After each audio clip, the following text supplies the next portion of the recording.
Let's start grade 10th. Our topic for today is environment. So anything that surrounds the surroundings or the conditions in which we live is our environment, right? So the surroundings or the conditions in which a person, an animal or a plant lives or operates is called environment. So our environment is nothing but the surrounding. Our surrounding make our environment. So you know that we have a layer of air, that is atmosphere. You already also know that we have hydrosphere, that the water bodies that are present. We have we have hydrosphere, we have the lithosphere, okay, the land, that is lithosphere, and very important, the interaction between atmosphere, hydrosphere and lithosphere that make the life possible, that is biosphere. Okay, so environment is nothing but everything that surrounds you. Okay, everything that surrounds you is your environment. Everything that surrounds you is your environment, makes your environment. And and the the blanket of air that covers our earth surface is your atmosphere. The water, like you know that the uh, uh, uh, earth surface is covered, like 75% of the earth surface is covered with water, that is hydrosphere. Lithosphere is nothing but these are the land. Okay, the outer crust of the earth is called the lithosphere. Now what is this biosphere? What is their biosphere? Biosphere is a life supporting zone of the earth, you know, where the atmosphere, hydrosphere and the lithosphere they interact and make the life possible. That is biosphere. Okay, that is biosphere. So the chief components are soil, water, we have air, we have organisms, we have solar energy. Okay, so everything that surrounds you, everything that surrounds you makes your environment, makes your environment.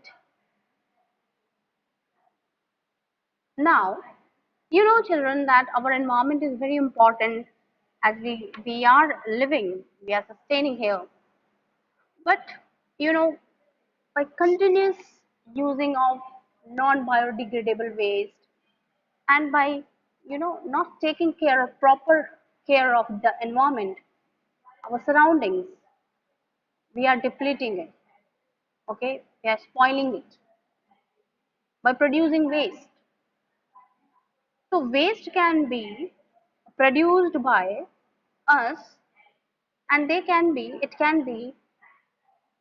can be biodegradable and non-biodegradable, biodegradable and non-biodegradable. Biodegradable waste are the waste substances that are broken down by biological processes. Okay, so the waste materials or the waste substances that are broken down by these decomposers, okay, by the biological processes, they are called as biodegradable waste. You know, certain certain bacteria, decomposers, they release certain enzymes that degrade or that convert these waste these waste into, you know, less poisonous or degradable substances. So biodegradable waste are the waste that are broken down by the biological processes that are broken down by the biological processes. They pollute only, biodegradable waste pollute only when their amount is large and if they are not degraded properly into time. Okay, so then only it will be harmful, otherwise they will not cause any harm to our environment. Cattle dung, leather, animal bones, vegetables. You know, we have done um, a practical activity of making compost out of these biodegradable waste, where we were dug a hole and we are keeping everything. We are throwing vegetable waste and leaves, dried leaves, everything. Okay, and after that, after some time, we have seen that the waste is totally degraded by these. Yeah, Naman, the question answers we will discuss. I will keep the separate session for that. Okay, and we will discuss the question answers in that. So, um, and a compost is prepared, and this compost is rich in humus, and it can be used for the plant growth. Non-biodegradable waste are the substances that are not broken down, children. Okay, they are not broken down into non-poisonous or harmless substances in the nature. They remain forever. They persist in the environment for a long time. You know, they are the uh, decomposers, the bacteria. They can't be act on them. They cannot dispose, they cannot degrade them into, you know, harmless substances. So they persist in the environment. They persist in the environment for various or for a long period of time. They pollute the environment. You know, children, the non-biodegradable waste like metal articles. If we'll talk about metal articles like copper, mercury, lithium, you know, children, they enter in the food chain also, and they cause bioaccumulation, which is diseases. You know, accumulation of mercury will lead to a disease which is called as Minamata disease. Wilson disease, which is caused by due to the deposition or accumulation of copper.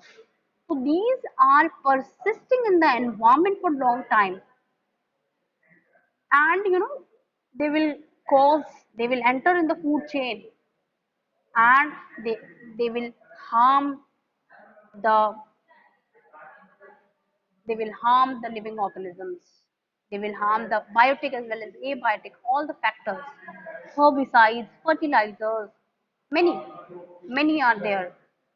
Mercury, copper, lithium, they will enter in the food chain and cause problem of bioaccumulations and biomagnifications. So plastics, they are non-biodegradable waste. It will take like hundreds of years. The plastic will remain as it is. It will not degrade into, uh, uh, you know, it will not degrade. The plastic objects, the glass, the plastic objects, plastic bags. That's why plastic has been banned in many states.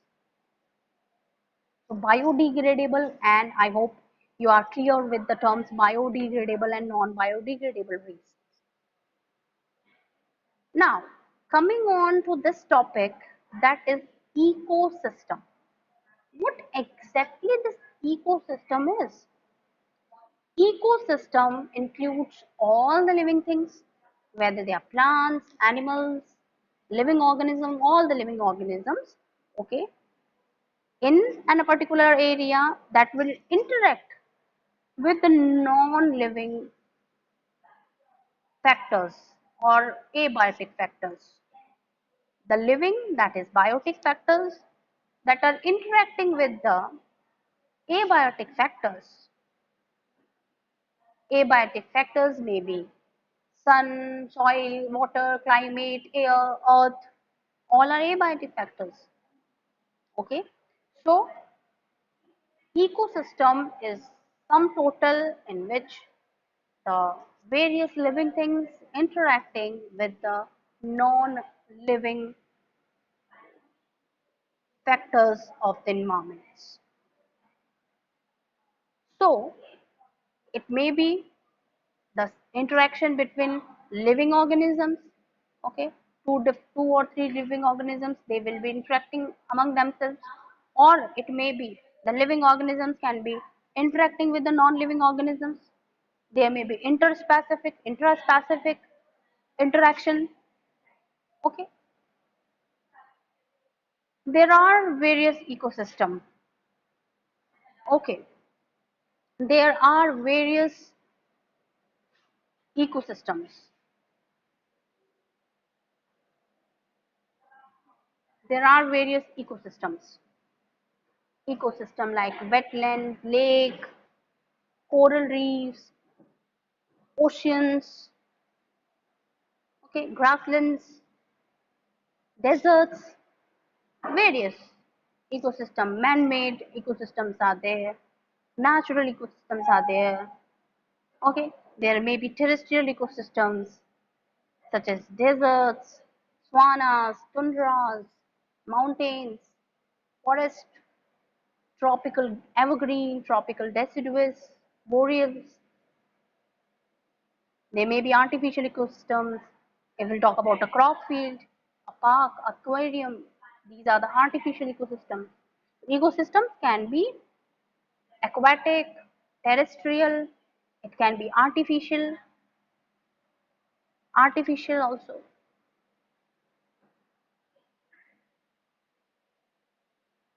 artificial also.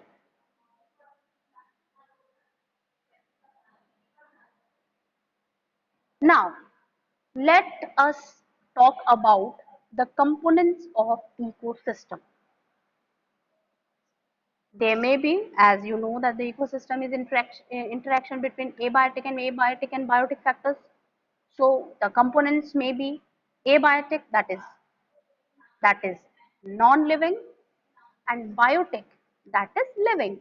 Very easy. You know that abiotic factors and abiotic are the non-living ones, and the biotic are the living ones. So what are the abiotic factors? Just see this. Abiotic factors may be temperature, it may be light, it may be wind, it may be humidity, it may be water, soil, grasses, gases, minerals. These are the abiotic one, non-living components, temperature, light, wind, humidity, water, soil, gases, minerals. The biotic ones, okay, the biotic one may be, biotic means living components. It can be producers, consumers, and decomposers. So children, you know that who all are the producers? Producers, all the green plants that can prepare their food by the process of photosynthesis, they are producers. Directly or indirectly, each and every living organism is depending on producers. We are consumers. Okay, consumers can be primary consumers that can directly feed on to the that can directly feed on to the herbivores, or they can be secondary consumers. They may be tertiary consumers. Okay, so producers are one that produce their own food, like the green plants, by using the simple inorganic materials like carbon dioxide, water, by using the sunlight light, and we are having chlorophyll, they can produce glucose, starch. Green plants, they produce their own food by the process of photosynthesis, so they are producers. Consumers, They are depending on the producers for their that like we are animals, we animals all are consumers. Consumers can be primary consumer that directly feed on the plants that are primary, secondary consumers, and tertiary consumers. And decomposers are the one that that that are responsible for the process of decomposition. Okay, they are the one they will they act as a natural scavengers, cleaners. Okay, they decompose the dead remains of all these living organisms. These are the decomposers. So biotic components may include producers, consumers, and decomposers. So producers again are called as autotrophs.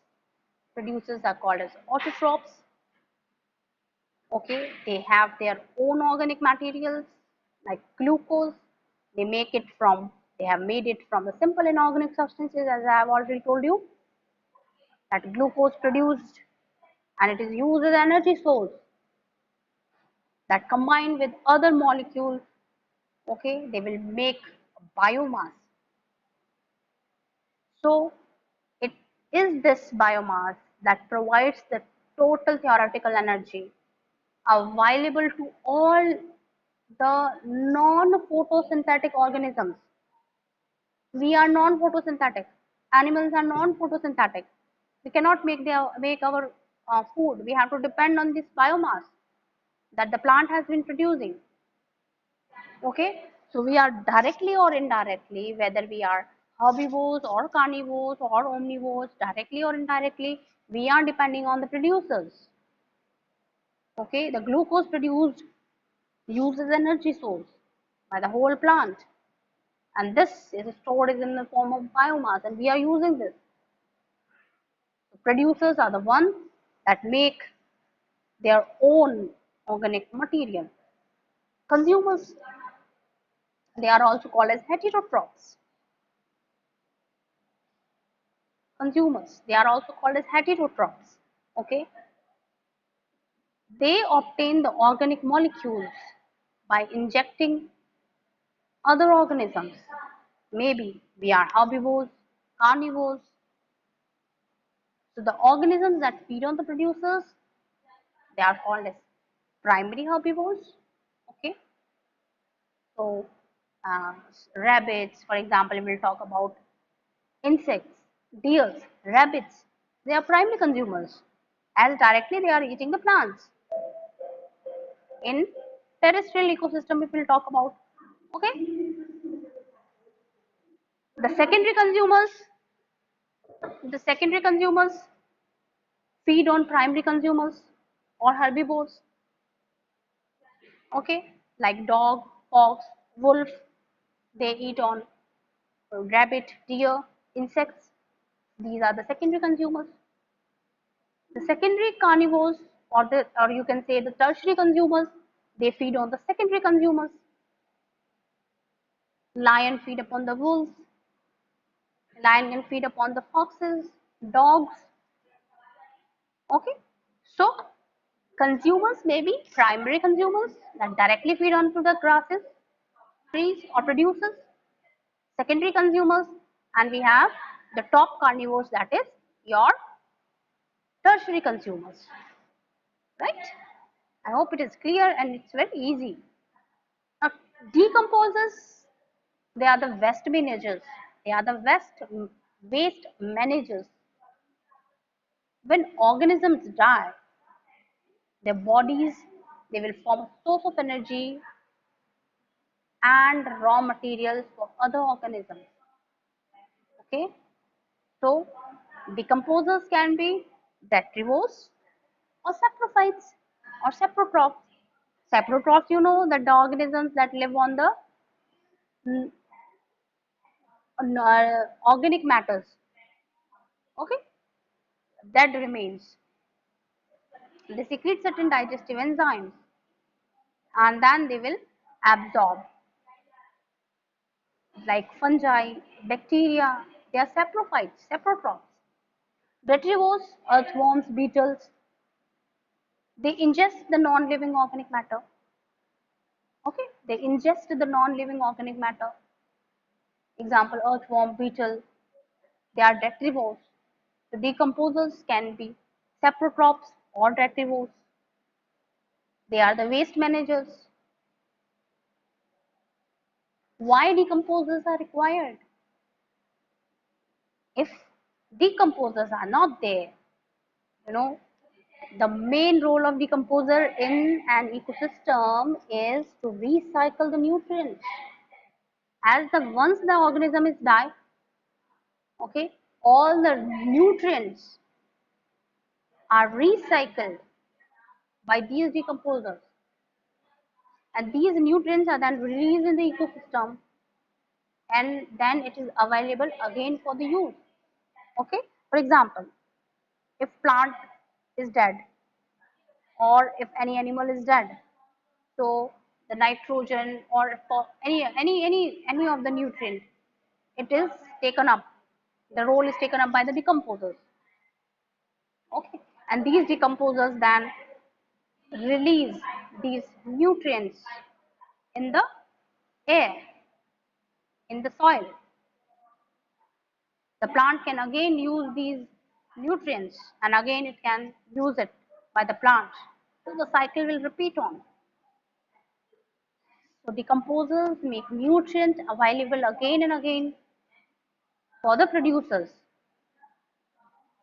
So their role is also important in terms of space.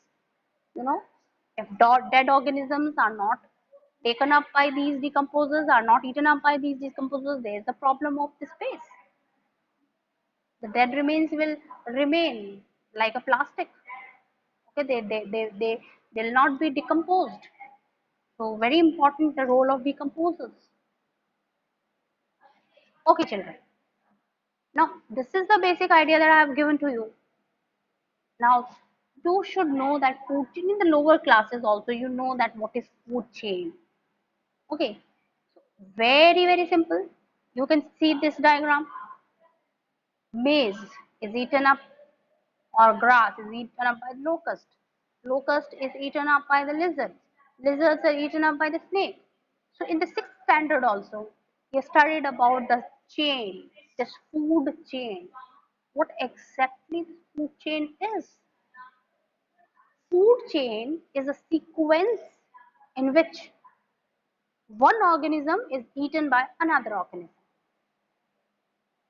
I'm repeating, food chain is a sequence of organisms in a community in which one organism consumes another organism. Okay? Why one organism is consuming another? Why one organism is eating another organism? For energy. So as when one organism is eating another organism, there is a flow of energy too takes place. Always the starting point of the food chain is the producers. Ultimate source of energy is sun, you know that. Okay? The sun energy is used up by the plants. Plant will produce glucose, starch, and this energy is transferred from one organism to another organism. The sequence in which the one organism is eaten up by another organism or transfer of energy, food energy, is called as food chain. Very easy concept. Okay. So here you can see in this diagram, here in this diagram you can see that maize is a producer. Locust here is a primary consumer. Lizard, it is secondary consumer. And snake, it is tertiary consumer. So here you can see that how one organism is eaten up by another organism and this sequence is called as food chain. Here I have tried to try to mention certain food chains like in grassland. Grasses are the primary producers. You can see here, grasses are the primary producers. Producers, grasshoppers are the primary consumers, rats are the secondary consumers, snake are the tertiary, okay, and hawk again you can say tertiary or quaternary consumers. Okay, here in the pond ecosystem also you can see that the algae, the green algae is the producers. The mosquito or dragonfly larva will feed on that. These are eaten up by the fishes, and fishes can be taken up by the big fishes or it can be taken up by the kraken and many more. In the ocean also you can see there are phytoplanktons. Phytoplanktons are eaten up by the zooplanktons. Zooplanktons are taken up by the fishes. Fishes can be eaten up by the big fishes or seals, or again the sharks can eat all. So this is just for your idea that how the food chain is look like. Now there are various type of food chain, okay, depending upon predator food chain. Predator food chain, parasitic food chain. Understand the meaning of predator and parasitic food chain. Predator is what? Predator, आपको पता है कि predator क्या है, prey क्या है. You know that what is prey and what is predator. So grass, suppose grass is eaten up by grasshopper. So grass is a prey and grasshopper is a predator. Now next the grasshopper is eaten up by toad. Okay, so toad is predator and here grasshopper become the prey. Toad is eaten up by the snake. So here the snake is a predator and the toad become prey for the snake. So this type of food chain is called as predator food chain. Now what is this parasitic food chain? Parasitic food chain is also nothing but look here, the parasites, okay, for example a cow maybe is having certain parasites. Parasites may be in our body. We know that there are several parasites as platyhelminthes, so many. Okay, so these parasites will be um, as helminthes. Uh, these parasites they live on, they feed on. Okay, they entirely depend on cow. Okay, worms. The worms can be taken up by protozoans. This type of food chain is called as parasitic food chain. There is nothing to, but the parasites are the one, you know that parasites are the one which are depending on the host. They are completely depending on the host body. So predator food chain, parasitic food chain.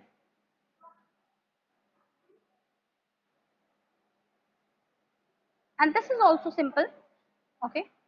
Let me quickly, and we will end the class. Let me quickly take the detritus food chain. What is this detritus food chain? You know that the fallen leaves, okay, these are the detritus. The fallen leaves, raw material is eaten up by the earthworm. These are the detrivores. Okay, these detrivores or these earthworm are eaten up by the birds. They are the carnivores, small carnivores or the primary carnivores. And these birds can be eaten up by the hawks. These are the top carnivores. So here you can see these are the detritus food chain. Okay, nothing to just just with the help of the name you can identify. Okay, the concept of food web we will discuss tomorrow, and the class is over now. Thank you.